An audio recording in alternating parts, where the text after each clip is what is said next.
Gelandang Persib Bandung, Mark Klok, blak-blakan mengungkap masalah timnas Indonesia di era pelatih Shin Tae-yong. Dia membeberkan kondisi tim Garuda di tangan pelatih asal Korea Selatan itu. PSSI telah resmi memberhentikan STY dari kursi kepelatihan timnas Indonesia, Senin. Selanjutnya, tim Garuda akan dilatih legendaris timnas Belanda, Patrick Kluivert. Klok pernah menjadi salah satu pemain andalan STY di timnas Indonesia. Pemain naturalisasi itu berbagi pengalaman soal cara STA melatih. Klok berbicara tentang ketatnya aturan dan masalah komunikasi saat dilatih mantan nakoda timnas Korea Selatan itu. Menurutnya, permasalahan itu membuat para pemain keturunan Belanda Indonesia kesulitan beradaptasi. Dia bekerja dari hierarki yang cukup ketat dan komunikasi terjadi melalui seorang penerjemah. Itu sedikit menjadi masalah. Banyak pemain Belanda yang bergabung, dan bagi mereka hierarkinya sedikit berbeda, kata Klok. Klok mengatakan pola seperti ini yang sepertinya harus diubah di timnas Indonesia. Dia berpendapat, kerjasama akan membuat skuad Garuda lebih kuat di berbagai kompetisi. Nama Emiliano Jonathans jadi incaran PSSI dalam perekrutan pemain naturalisasi timnas Indonesia yang baru. Pemain FC Utrecht ini diharapkan mampu memperkuat lini depan timnas Indonesia yang masih perlu polesan. Performanya di Liga 2 Belanda cukup menjanjikan. Ia telah mencetak total 11 gol dalam musim 2023 sampai 2024. Potensi besar Emiliano Jonathans akan jadi ujung tombak timnas Indonesia. Emiliano Jonathans lahir pada 5 April 2004 di Arnhem, Belanda. Ia memiliki tinggi badan 178 cm. Ia kini bermain untuk klub Liga 2 Belanda FC Utrecht. Emiliano Jonathans merupakan pemain gelandang serang murni berusia 20 tahun. Meski lahir di Belanda, Jonathans memiliki darah keturunan Indonesia. Jonathans bergabung dengan sistem pemain muda Vitesse pada usia 10 tahun. Ia melakoni debut Eredivisie untuk Vitesse pada 24 April 2022 dalam pertandingan melawan Willem Zedubula. Pada 31 Agustus 2022, Emiliano Jonathans menandatangani kontrak baru dengan Vitesse hingga 2025. Setelah bermain bersama Vitesse, Emiliano Jonathans bergabung dengan Utrecht dengan biaya sebesar 300.000 euro atau sekitar 5 miliar rupiah. Perkataan media Curaçao soal Patrick Kluivert bikin timnas Indonesia jadi daya tarik pemain keturunan berkualitas. Apakah itu artinya Ian Maatsen mau bergabung? Shin Tae-yong resmi dipecat sebagai pelatih timnas Indonesia pada Senin 6 Januari 2025. Ia diberhentikan dari jabatannya kendati masih memiliki kontrak hingga 30 Juni 2027.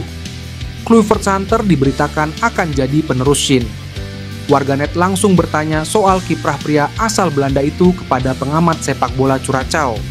Ya, Kluivert memang pernah menangani timnas Curaçao pada 5 Maret 2015 hingga 30 Juni 2016 dan 14 Mei sampai 31 Oktober 2021.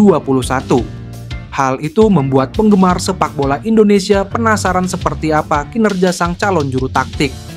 Mereka ramai-ramai bertanya kepada akun X Curaçao Football 1 mengenai Kluivert. Tidak disangka jawabannya sungguh mengejutkan. Dalam hal perekrutan pemain, dia bagus. Para pemain yang bergabung dengan kami pada 2015 mau bergabung karena dia pelatihnya. Cuit akun tersebut seraya membalas salah satu pertanyaan. Cuitan itu seakan menjadi kabar baik. Sebab, para pemain berkualitas yang saat ini sulit dibujuk seperti Maatsen bisa saja mau bergabung. Statusnya sebagai legenda sepak bola tentu cukup menggoda. Curaçao sama seperti Indonesia, yakni banyak menggunakan pemain diaspora dari Belanda. Kesamaan itu pula yang membuat warganet sempat memandang dengan positif. Akan tetapi, cuitan berikutnya justru menjadi kabar buruk. Sebab, para pemain itu malah tidak paham dengan taktik yang diinginkan Kluivert, alias sang pelatih tidak bisa mengeluarkan potensinya. Alex Pastoor dan Denny Lanzaat dikabarkan menjadi asisten Patrick Kluivert di timnas Indonesia. Kabar itu disampaikan media Belanda 433 NL. Kabar Alex Pastoor dan Denny Lanzaat masuk staf pelatih timnas Indonesia langsung memunculkan optimisme di kalangan pencinta sepak bola tanah air. Ramai di media sosial, kehadiran keduanya berpotensi membantu timnas Indonesia lolos Piala Dunia 2026. Sepanjang karirnya sebagai pelatih, Alex Pastoor sempat menjadi pelatih AZ Alkmaar, Sparta Rotterdam, SCR Altach, dan Almere City. Ia membantu Sparta Rotterdam juara Eerste Divisi 2015 sampai 2016 sekaligus promosi ke Eredivisie dan mengantarkan Almere City promosi ke Eredivisie 2023 sampai 2024. Bagaimana dengan Danny Lanzaat? Ia pernah menjadi asisten pelatih Feyenoord Rotterdam, Al Ittihad, Willem II, Al Tawun, Lech Poznan, dan Ferencvaros. Ex-Co PSSI Arya Sinulinga mengatakan asisten pelatih timnas Indonesia nantinya memiliki kualitas yang mumpuni dalam hal taktik. Pak Erik ini membentuk yang namanya tim kepelatihan yang punya kepemimpinan, tapi ada juga yang punya kemampuan teknik. Nah, ini yang gaya Eropa ya begini, kata Arya. PSSA akan mengumumkan pelatih baru timnas Indonesia pada Minggu, 12 Januari 2025.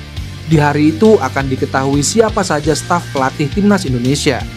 PSSI masih terus berusaha menambah kedalaman skuad timnas Indonesia dengan menaturalisasi pemain-pemain keturunan Indonesia. Adapun kedua pemain yang dimaksud adalah Ole Romeni dan Jairo Riedewald. Dibandingkan dengan Riedewald, Romeni menjadi pemain yang diharapkan akan segera merampungkan proses naturalisasinya.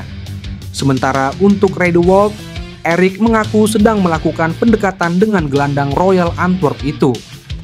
Kami juga sedang melakukan pendekatan untuk Jairo Riedewald gabung ke timnas Indonesia, kata Erick Thohir.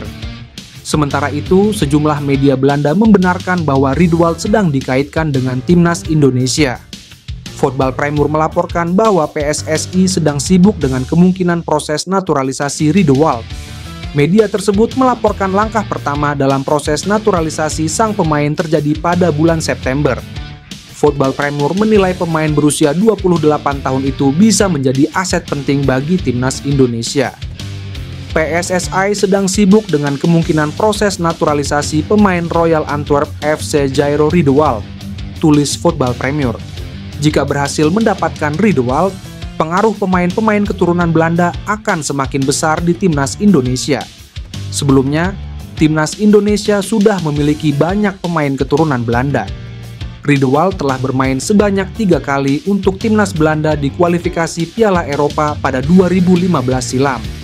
Meski begitu, pemain berpostur 182 cm itu masih diperbolehkan oleh membela tim nasional lain sesuai aturan FIFA.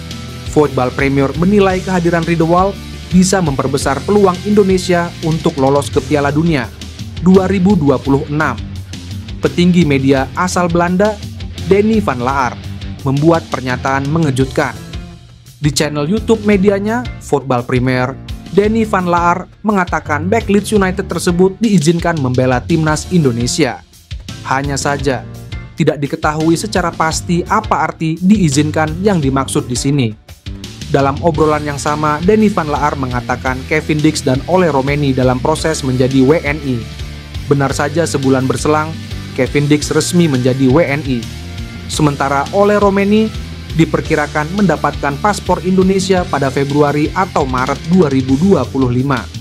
Karena itu, apa yang disampaikan Danny van Laar tentang Pascal Struijk bisa jadi sebuah kode bahwa PSSI sudah melakukan pendekatan kepada bek yang memiliki harga pasar 15 juta euro atau sekira 252,7 miliar rupiah tersebut.